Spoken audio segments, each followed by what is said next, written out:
प्रभु यीशु मसीह की स्तुति हो। सुनने वाले सभी भाइयों और बहनों को शीघ्र ही आने वाले प्रभु यीशु मसीह के पवित्र नाम में मेरा धन्यवाद। एक प्रार्थना के साथ हम आज वचन की मनन की शुरुआत करेंगे। सर्वशक्तिमान एवं दयालु प्रभु, धन्यवाद करते हैं प्रभु इस सुंदर अवसर के लिए। प्रभु, हम दाऊद के बारे में हम मनन कर रहे थे प्रभु, कैसे उसके जीवन में कैसे परमेश्वर ने उसे किधर भी नहीं था, उसे फर्श से लेकर ऊपर तक उठाया, उसको राज्य उसको दिया प्रभु। हम जब इस वचन की मनन करते हैं प्रभु, आत्मिक उन्नति के लिए हो, हमारे जीवन में एक बदलाव लाए प्रभु। जब हम इस वचन की घोषणा करते हैं, अपने पवित्र आत्मा की अगुवाई से हो, ना कि हमारे ओर से हो प्रभु। सब कुछ मानते हैं पवित्र मसीह के मीठे और पवित्र नाम में, आमीन। पिछले वीडियोस में हम देख रहे थे कैसे दाऊद ने नीचे से लेकर ऊपर आया और उसके बाद परमेश्वर उसको कैसे इसके राज्य उसको स्थापित करता है और कैसे कैसे उसको किस हालात से उसको लेकर आता है। कैसे हम देखा है अब्नेर की हत्या होता है, कैसे मेफीबोशेत पर दया करके उसके राज की जो कुछ उसे था उसको वापस देता है। बहुत कुछ चीज़ें हम देखता है। फिर उसके बाद उसको परमेश्वर उसको और भी उठा पूरा शांति उसको देता है और वो बहुत सारे कार्य करता है और अपना महल बनाता है। और उसके बाद जब वो शांति पा लेता है तो बहुत बड़ा गलती करता है, बहुत बड़ा गलती करता है और उस गलती का सज़ा भी बहुत बड़ा होता है। तो उसके पश्चात हम पढ़ेंगे, जब सब कुछ वो शांति उसके ज़िंदगी में मिलता है और उसको राज्य में शांति आ जाता है, तो एक बहुत बड़ा गलत काम करता है। वो हम पढ़ेंगे क्या किया उसने। दूसरा शमूएल उसका 11 अध्याय उसका पहला वचन हम पढ़ेंगे। फिर जिस समय राजा लोग युद्ध करने को निकला करते हैं, उस समय अर्थात वर्ष के आरंभ में दाऊद ने योआब को और उसके संग उसके सेवकों और समस्त इस्राएलियों को भेजा और उन्हें अम्मोनियों के नाश किया और रब्बा नगर को घेर लिया, परंतु दाऊद यरूशलेम में रह गया। पहला गलती उसने क्या किया, उसने दाऊद को परमेश्वर ने जब चुना उसको राज करने के लिए, उसे हमेशा जब युद्ध होता है राजा को सामने होना चाहिए। इधर क्या करता है, इधर युद्ध हो रहा है और ये महाशय आराम से अपने महल में आराम फरमा रहे हैं। उसे कोई तकलीफ नहीं है, कोई बीमारी नहीं है, वो मजा करने के लिए वो आराम फरमा रहे हैं। हमारे मसीह जीवन में हमको याद दिलाता है परमेश्वर, हमको एक बहुत बहुत महत्वपूर्ण बात हमको याद दिलाता है कि हमको जब उद्धार दिए हैं हमको आराम नहीं करना चाहिए।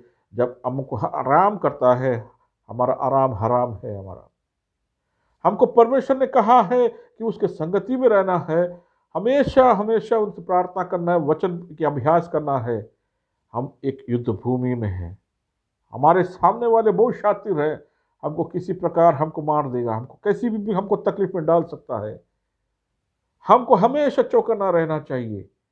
लेकिन यह क्या करता है, ये जो महाशय है, राजा जो है, वो राज कर रहा है, उसको शांति मिल गया, वो अपने सेना के अध्यक्ष को भेज रहा है, जाओ युद्ध करो, मैं जरा आराम फरमाऊंगा। नहीं प्रियो, हमको परमेश्वर ने कोई कर्तव्य दिया है, हमको वो करना बहुत जरूरी है, बहुत जरूरी है हमको वो काम करना। यहाँ दाऊद आराम फरमा रहे हैं। हमको आराम बिल्कुल नहीं करना चाहिए। जब हम आराम करते हैं, शैतान हमारे चारों तरफ से घूमते रहता है, हमको किसी ना किसी तकलीफ में डालने, गलत हमारी चीजें हमारे दिमाग में डालता है, गलत चीजें हमारे दिमाग में डालता है। वो हम पढ़ेंगे क्या क्या हुआ। उसके पहले दूसरा वचन जब पढ़ते हैं, 11 अध्याय का दूसरा वचन। सांझ के समय दाऊद पलंग पर से उठकर राजभवन में छत पर टहल रहा था और छत के ऊपर एक स्त्री जो अति सुंदर थी नहाती हुई देख पड़ी। तब दाऊद ने बेचकर उस स्त्री को पूछवाया। तब किसी ने कहा, क्या वह एलियाम की बेटी और हिती उरिया की पत्नी बेतशेबा नहीं? वो उसका नजर देखो किधर गया, शैतान उसको बराबर उसको नजर उसकी गलत जगह पर उसको नजर लेकर गया। औरत नहा रही थी, उसका नाम बातशीबा था, उसको ऊपर नजर रखा। और बड़ी बात है कि वो किसी की पत्नी थी, वो किसी की पत्नी थी। यहां पर हमको एक बहुत बड़ा सबक देता है परमेश्वर हमको। जो चीज में परमेश्वर हमको ना कहा है, हमको जो कार्य करना है, अगर उस कार्य से हम विपरीत होकर दूर जाते हैं और गलत चीजों में नजर रखते हैं, हम उस गलत संगति में पड़ सकते हैं। यहां पर कैसे देखो, दाऊद उस गलत चीजों में नजर पड़ता है और उस स्त्री को महल में लेकर आकर उसके साथ सो लेता है। गलत चीजें करता है, व्यभिचार करता है वो। जब उसने पहला चीज उसने किया, उस स्त्री को देखकर उसने मोह किया अपने अंदर, वो वहीं से व्यभिचार शुरू किया है। परमेश्वर का वचन साफ कहता है, जब तुम कोई स्त्री को देखता है और गलत रीति से देखता है और उसके ऊपर मोह होता है कि तुम व्यभिचार कर चुका होता है। यहाँ पर उस राज उसका है, सब कुछ उसका है, वो स्त्री को बुलाता है, उसके साथ सोता है, उसको अपवित्र कर देता है उसको, और उसको छोड़ देता है। और क्या गलत काम करता, देखो बहुत बड़ा गलत काम करता है। एक पहला गलत काम कर जाता है और उस गलत काम ढांकने के लिए और गलत गलत काम करते जाता है, और गलत काम करते जाता है। हमारी जिंदगी में हम जब कुछ गलत काम करते हैं, उसी वक्त उस पश्चात ही हम परमेश्वर के सन्मुख आकर हमको उसके माफी मांग लेना चाहिए। लेकिन दाऊद क्या करता है, उस गलत काम करने के बावजूद वो सोचा है कि मुझे कोई नहीं देखता है, उस गलत चीज को छुपाने के लिए और गलत काम करता है, बहुत बड़ा गलत काम करता है। उसका जो पति था उस औरत का, उसका नाम ऊरिया था, वो किधर था, वो युद्ध भूमि में था, युद्ध कर रहा था। उसे बुलाता है, उसे बुलाकर कहता है कि तू जा अपने घर में, जा अपने घर में। जो जो गलती किया उसको मालूम पड़ गया कि वो पेट से है, वो पेट से है। तब दाऊद घबरा गया, उसका पति तो युद्ध भूमि में और ये पेट से हो गया। तो उसके लिए क्या करता, जो गलत काम इसने किया वो उस ऊरिया के सर पर डालने का कोशिश कर रहा है। पहले तो गलत काम किया, पहले तो उसने युद्ध में नहीं किया, पहला गलत काम किया। दूसरा गलती क्या किया, उसके नजर गलत चीजों पर गया। तीसरे की उस औरत को घर लेकर महल पर लेकर उसके साथ सोया, उसके साथ बच्चा बनाया उसको, और वो काम कर रहा है, एक के ऊपर एक गलतियां कर रहा है। और उस गलती को छुपाने के लिए अपने उसके पति को बुलाकर बोलता है तू उसके घर पे जाओ उसके साथ सो जाओ। और कहता है, जब करता है कि ये इसका जो गलती है, उसका बच्चा वो जाएगा सोएगा तो वो बोलेगा कि ये बच्चा तुम्हारा है। कैसा घिनौना काम करता है, घिनौना बोल से घिनौना, और गलत काम कर रहा है। एक के ऊपर एक के ऊपर कितना गलतियां ये करते जा रहा है। दाऊद क्या करता है, उससे बोलते हुए ऊरिया क्या कहता है, उसको बुलाता तो घर जाने को क्या कहता, तो ऊरिया कहता है देखो वो कैसा व्यक्ति है, वो वफादार जिसे कहते हैं, इसे वफादार कहते हैं। वो कहते हैं मेरे साथी, मेरे सैनिक जो है इस देश के लिए लड़ रहा है, मैं अपने बीवी के साथ जाके कैसे सोऊं, मैं कैसे जाऊंगा अपने घर में आराम करने के लिए। वो उस महल के दरवाजे पे ही आराम कर रहा था, दरवाजे पे ही आराम कर रहा था। देखो एक व्यक्ति जो गलत काम करने शुरू किया, वो पूरा गलत के ऊपर गलत काम कर रहा। जब ऊरिया को लगातार बोले तू घर पे जा, वो बोलता मैं नहीं जाऊंगा, मेरे सैनिक जो है, मेरे भाई जो है उधर युद्ध कर रहा है, अपने देश के लिए युद्ध कर रहा है, मैं कैसे आराम फरमा सकता हूं, मैं नहीं कर सकता हूं आराम। देखो उससे बड़ा गलती और क्या करता है दाऊद, बहुत बड़ा और गलती करता है वो। क्या गलती हम देखते हैं, तब उसने क्या कर रहा, 11वां अध्याय उसका 14 वचन, दूसरा शमूएल उसका 11 अध्याय उसका 14 वचन जब पढ़ते हैं। सवेरे दाऊद ने योआब के नाम पर एक चिट्ठी लिखकर ऊरिया के हाथ से भेज दिया, और उस चिट्ठी में यह लिखा था, सबके घोर युद्ध के सामने ऊरिया के रखना, तब उसे छोड़कर लौट जाओ और घायल होकर मर जाए। देखो क्या गलती कर रहा है ये व्यक्ति। परमेश्वर ने उसको मुफ्त में इस राज्य में, उसको कितना नीचे से उसको ऊपर उठाया, उसको एक राजा भी, कोई भी कुछ भी नहीं था, एक भेड़ चराने वाले व्यक्ति को राजा बनाया, उसको सब कुछ देने के बाद जब उसकी संगति में रहना चाहिए था, उसके साथ चलना चाहिए था, वो ये क्या करता है, गलत काम के ऊपर गलत काम के ऊपर गलत काम कर रहा है। ऊरिया को कहता है तू घर जा, वो बोलता हम नहीं जाएगा। जब उसकी सोचता है नहीं जाएगा तो क्या करता है, वो अपने उसका मौत का फरमान जो है उसके हाथों से भेज रहा है। उसका मौत का फरमान जो है उसके हाथ कहता है, ये योआब के हाथ में चिट्ठी देना, तुम युद्ध जाना चाहता जाओ, युद्ध में जाना, जाओ उसके साथ युद्ध करो और हमारे साथियों के साथ उसका कुशल मंगल उसको पूछो उसको, और ये जो चिट्ठी हमें जो देता है उसके हाथ में दे दो। ये बेचारा व्यक्ति को पता नहीं कि मेरे मौत का फरमान मेरे हाथ में दे रहा है। उसे कहते हैं वफादार। हम तो होता तो खोल के पढ़ लेता था, ये खोला नहीं। उतना वफादार व्यक्ति था वो जाता है, इसकी मौत का फरमान जो है वो सेना अध्यक्ष के पास देता है। जब सेना अध्यक्ष देखता है वो भी हैरान हो गया होगा, सच में हैरान हो गया होगा कि भाई इसका मौत का फरमान इसके हाथों में दिया है। उसमें लिखा था कि युद्ध भूमि में सबसे सामने सबसे कठोर जगह जिधर होता है उसको उधर डालो ताकि वो उधर मर जाए। कितना गलती कर दिया इसने, एक के ऊपर एक गलती छुपाने, दूसरा गलती छुपाने, दूसरा गलती छुपाने के लिए और गलतियां कर रहे हैं।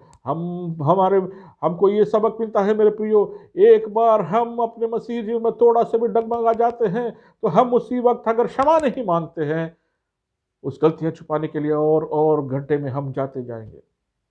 तुरंत हम खड्डे से बाहर नहीं निकला तो उसी वक्त तो हम बहुत बड़े संकट में पड़ सकता है, हमको बहुत बड़ा सबक दिखता है। योआब ने पढ़ के जब पढ़कर उसको सबसे सामने डाल देता है युद्ध भूमि में, और उसको मारा जाता है। और वो मारा जाता है, जब वो मारा जाता है उसके जो संताप करने का दिन था उसको उस औरत को बुलाकर वो उससे शादी कर लेता है, उसको घर पे लेकर आता है शादी कर कर। देखो कितनी बड़ी गलतियां के ऊपर गलतियां के ऊपर करते करते करते कहाँ तक आ गया।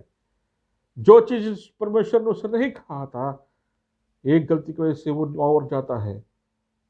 परमेश्वर को देखा तो बहुत क्रोधित हुआ, बहुत बहुत ज्यादा क्रोधित हुआ। ये हमारे जिंदगी में एक सबक होना चाहिए प्रभु, मेरे प्रियो। परमेश्वर हमारा गलतियों को कभी माफ नहीं करेगा।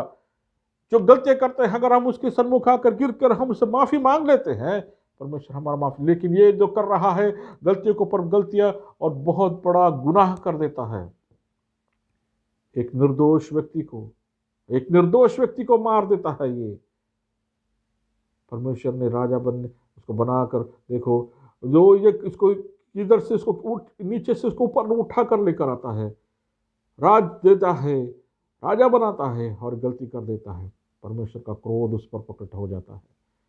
तो क्रोध प्रकट हो जाता तो क्या करता है, वो नाथान जो याजक था उसके पास भेजता है, और नाथान याजक जो है दाऊद के पास आकर कहता है, वो एक कहानी के रूप में उसके सामने कहता है कि ये एक व्यक्ति था, उसके पास एक ही भेड़ था।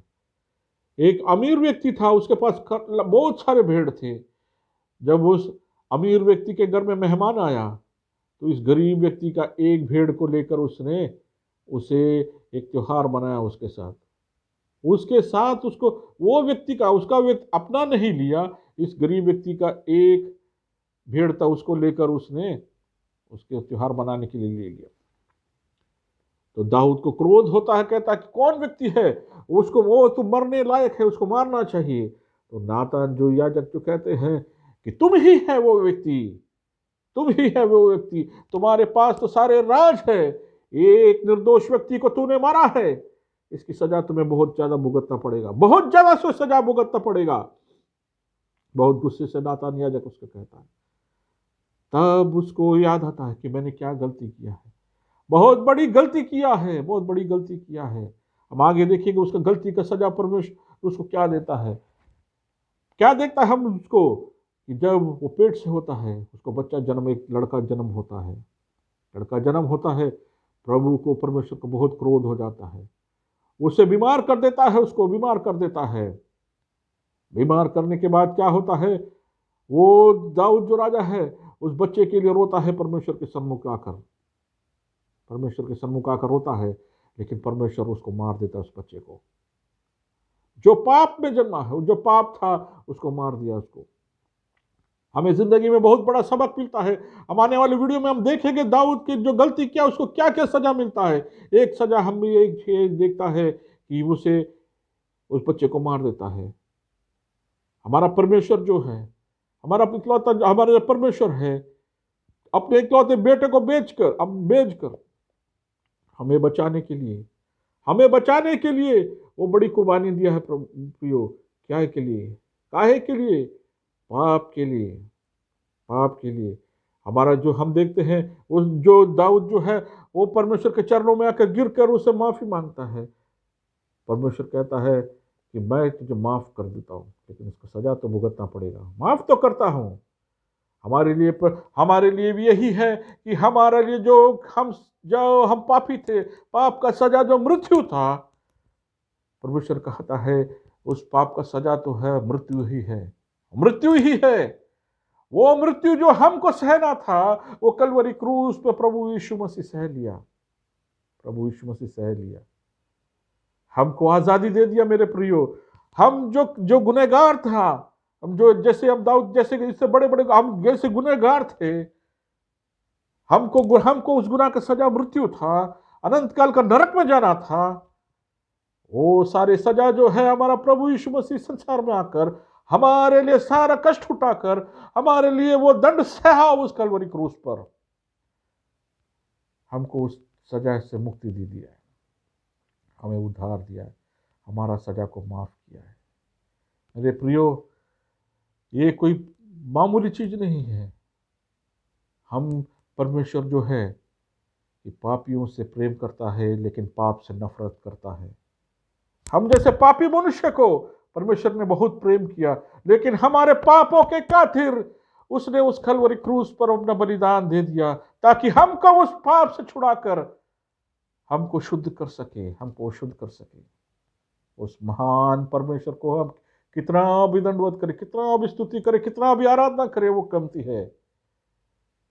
कितना भी कम देख, जैसे कि जिस दाऊद ने किया था, वो बड़ा से बड़ा पाप किया था, उसको दंड मिला उसको, और जो मिलने वाला दंड वो भी हम आगे देखेंगे, बहुत बड़ा दंड मिला उसको, लेकिन उसे बचा लिया, दाऊद को बचा लिया। लेकिन हमारे जिंदगी में ऐसा है, हम जो पापी मनुष्य थे, मलिन लोग थे, घटिया लोग थे, हमारे पाप के लिए हमारा पाप का सजा उसने अपने शरीर पर सह लिया, ताकि हमको उससे आजादी मिल सके। हमको अनंत काल का जो नरक में हमको सजा मिलना चाहिए था, वो सजा उसने अपने शरीर पर सह लिया, ताकि हमको आजादी मिल सके। मेरे प्रियो, हम उस उद्धार के लिए हम धन्यवाद करें। हमें उस महान परमेश्वर ने जो हमें उद्धार दिया है, जो हमें कोई योग्यता नहीं था। हमारे पाप, हम जैसे जो दाऊद ने जो बड़े बड़े पाप किए थे, हमारी अवस्था भी ऐसी थी, हमारी अवस्था भी ऐसा था। जब हम परमेश्वर से माफी मांगे, हम जैसे उद्धारकर्ता को स्वीकार के लिए, वो परमेश्वर ने हमें माफ, क्योंकि हमारा जो सजा है, हमारी जो सजा था वो कलवरी क्रूस को सह लिया है, हमको आज़ादी दे दिया है। हम उस परमेश्वर की स्तुति करेंगे। इस वचन से परमेश्वर हमको अनुग्रह करे, और हम इस आने वाले दिनों में इस वचन के अनुसार हमें चलने के लिए परमेश्वर सहायता करे। प्रभु यीशु मसीह की स्तुति हो। आमीन।